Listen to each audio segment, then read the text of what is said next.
Madame, monsieur, bonjour, bon dimanche à toutes et à tous et bienvenue sur ce petit JTT spécial Minnesota et Jimmy Butler. Il fallait qu'on en parle évidemment du dossier du All-Star des Timberwolves. Vous avez été nombreux à nous poser des questions, alors il y aura peut-être un apéro long format avec Alexandre et Léonce de la team apéro Trash Talk évidemment.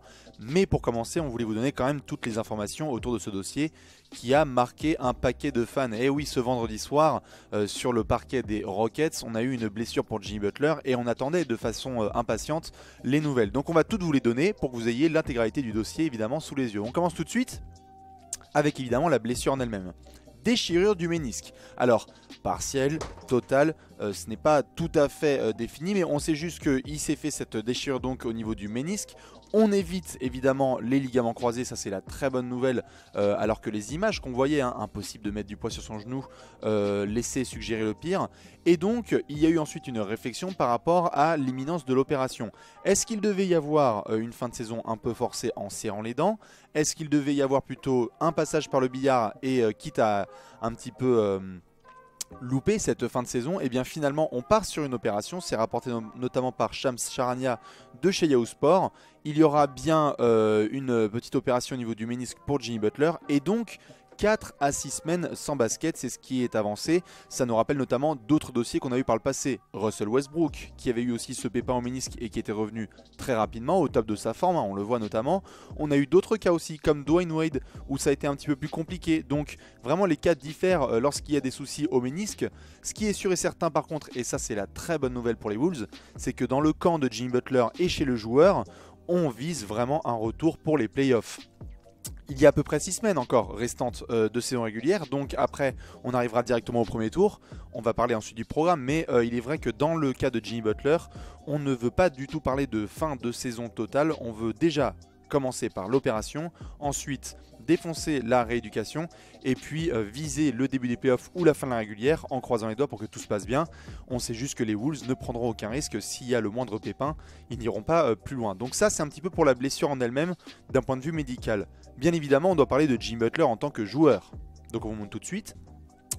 On part quand même sur un joueur qui, comme certains ont pu le voir, était All-Star cette saison. Alors, les punchlines sont tout de suite envoyées. Comment ça, All-Star, mais en même temps, il n'a pas joué, 0 minutes de jeu. Oui, il avait annoncé notamment à son staff qu'il ne souhaitait pas jouer, puisqu'il était un peu fatigué. Certains avaient remis cette théorie en cause et avaient plutôt dit qu'il s'était mis une caisse dans les rues de Los Angeles. On partira en tout cas sur la version qui nous a été donnée par le joueur. On est quand même sur un gars qui tourne à plus de 22 points, 5 rebonds et 5 passes de moyenne.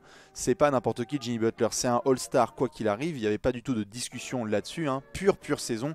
Dans le Money Time, toujours là, qui répondait présent à la création aussi énormément aux côtés de Jeff Teague. Donc ça fait vraiment une grosse perte pour les Wolves.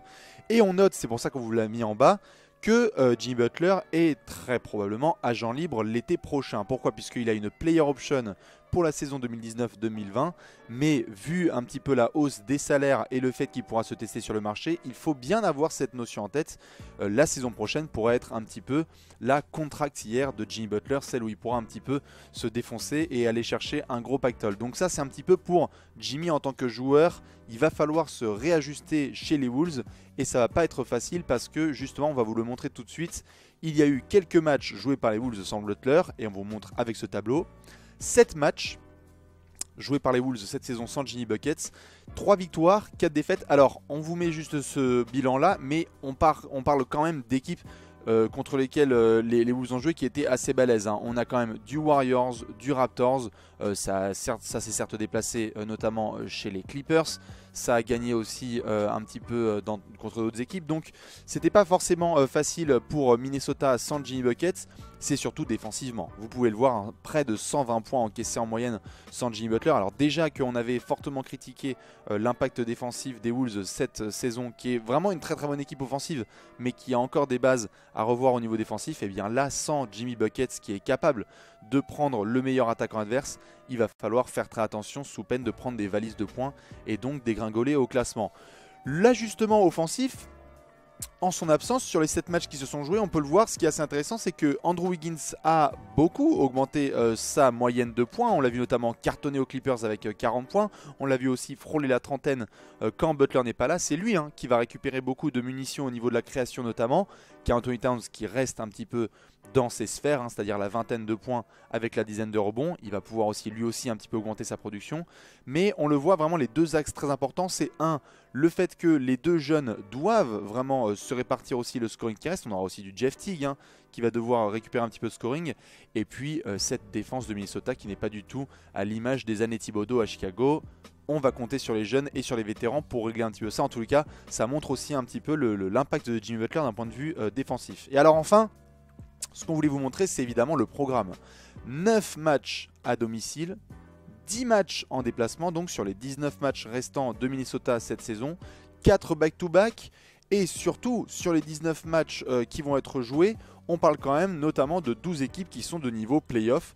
Donc notamment, on peut vous les citer, ça va jouer à Portland, ça va jouer à Utah, ça joue contre Boston, contre les Warriors, ça jouera aussi à Washington, à San Antonio, contre les Rockets, contre les Clippers, à Philadelphie. Ça, c'est un petit peu pour vous donner un exemple. Et puis enfin, ça terminera 2 fois contre Denver.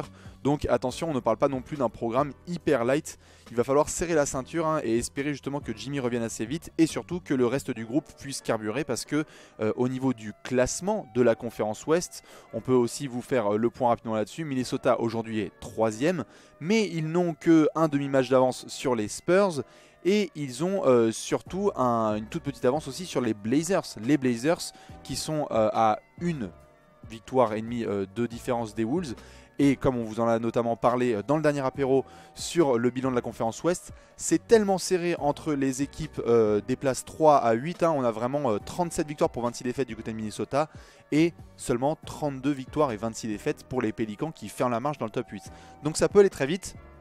On peut être sur le podium un jour et puis se retrouver quasiment entre les playoffs et pas tout à fait en playoffs s'il y a des matchs mal joués. Donc ce sera à surveiller du côté de Minnesota. Dans tous les cas, on termine évidemment avec le dernier tableau. On a écrit sur le site trashtalk.co, on a écrit un petit dossier notamment là-dessus, et il y en aura un autre dans la journée pour décortiquer un petit peu ce menu à venir. N'hésitez pas si vous avez des questions à nous les poser sur Twitter, sur Facebook, afin qu'on puisse échanger un petit peu sur ce gros dossier. Évidemment, on souhaite bon courage aux fans du Minnesota. Il y a déjà la plus triste des nouvelles qui a été évitée, c'est donc celle de la rupture des ligaments croisés. Ce n'est pas le cas, on est sur une déchirure du ménisque et on est persuadé que Jimmy Butler va revenir à fond la caisse, apparemment, selon plusieurs sources, notamment proches du joueur. Le joueur est dans un très très bon état mental, il a une seule envie, c'est de cartonner sa rééducation et retourner sur les parquets. Voilà un petit peu pour ce dossier de Jimmy Butler. Donc évidemment, nous vous souhaitons un super dimanche. On se retrouvera bientôt pour parler de tout ça en détail. Attention à cette bataille à l'ouest, ça va être absolument énorme, notamment pour Minnesota et les autres équipes qui vont essayer de profiter justement de cette absence. On compte sur Karl Anthony Towns et Andrew Wiggins. Très bonne journée à tous, bon courage aux fans des Wolves et à bientôt au prochain JTT. Ciao.